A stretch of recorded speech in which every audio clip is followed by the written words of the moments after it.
ഇന്ന് ചട്ടിയിലുള്ള ചിക്കൻ കറി ഉണ്ടാക്കുക. ഞാൻ ചട്ടി അടുപ്പത്ത് വെച്ചിട്ട് നല്ലോണം ചൂടായതിൻ്റെ ശേഷം അതിലേക്ക് വെളിച്ചെണ്ണ ഒഴിച്ചു കൊടുത്തിട്ട് സബോളയും കൂടെ നല്ലോണം കട്ട് ചെയ്തിട്ട് അതും കൂടെ ഇട്ട് കൊടുത്ത് നല്ലോണം ഇളക്കി കൊടുക്കുക. അതിലെ പാകത്തിന് ഉപ്പും കൂടെ ആഡ് ചെയ്ത് കൊടുക്കുന്നുണ്ട്.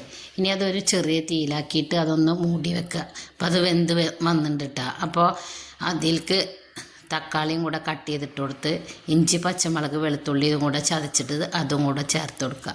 ഞാൻ നല്ലോണം ഇളക്കി കൊടുത്തതിൻ്റെ ശേഷം അതിലേക്ക് ഒരു 1/4 ടീസ്പൂണ് ഉലുവ ചേർക്കുക. ഉലുവ ഞാൻ ചിക്കൻ കറിയിലും ബീഫ് കറിയിലും മട്ടൻ കറിയിലൊക്കെ ചേർക്കാറുണ്ട്. നല്ല സ്വാദാണ് ഇങ്ങനെ ഉണ്ടാക്കുമ്പോൾ.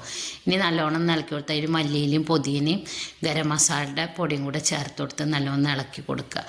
2 പീസ് ഉണങ്ങിയ മുളകില്ലേ അതും കൂടെ ആഡ് ചെയ്ത് കൊടുക്കുക.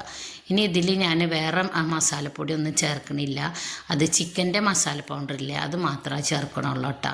അതൊക്കെ 1/4 കപ്പ് ചിക്കൻ്റെ മസാലയുടെ പൊടിയും കൂടെ ചേർത്തിട്ട് ഒന്ന് ഇളക്കി കൊടുത്തതിൻ്റെ ശേഷം ഇപ്പോൾ മസാലയുടെ കുത്തൊക്കെ ഒന്ന് മാറിയാൽ അതിൽ 1 കപ്പ് സ്റ്റീലിൻ്റെ ഒരു കപ്പിലാണ്, അതായത് 3 കപ്പ് സാധാരണ നമ്മൾ അളക്കണ കപ്പിൽ 3 കപ്പ് വെള്ളം എടുത്തിട്ട് അത് ഒഴിച്ചു കൊടുക്കുക. ചുടുവെള്ളമാണ് ഒഴിച്ചു കൊടുക്കുന്നത്.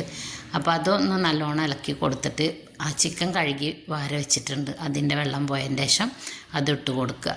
ഇനി എല്ലാം കൂടെ ഇളക്കി കൊടുത്തിട്ട് അതൊന്ന് മൂടി വെക്കുക. അപ്പോൾ അങ്ങനെ ഒരു ട്രിപ്പ് അത് മൂടി വെച്ചിട്ട് അത് വെന്ത് തുടങ്ങിയിട്ടുണ്ട്, പകുതി വെന്തുണ്ട്. ഇനി ഒന്നും കൂടെ ഇളക്കി കൊടുത്തിട്ട് 2-3 പ്രാവശ്യമായിട്ട് നമ്മളിതൊന്ന് ഇളക്കി കൊടുക്കണം കേട്ടോ, അല്ലെങ്കിൽ അടിയിൽ പിടിക്കുള്ളൂ ചട്ടിയിലായ കാരണം. ഇനി അങ്ങനെ മൂടി വെച്ച് 2-3 പ്രാവശ്യം ആകുമ്പോഴേക്കും ഇത് നല്ലോണം വെന്ത് കിട്ടും.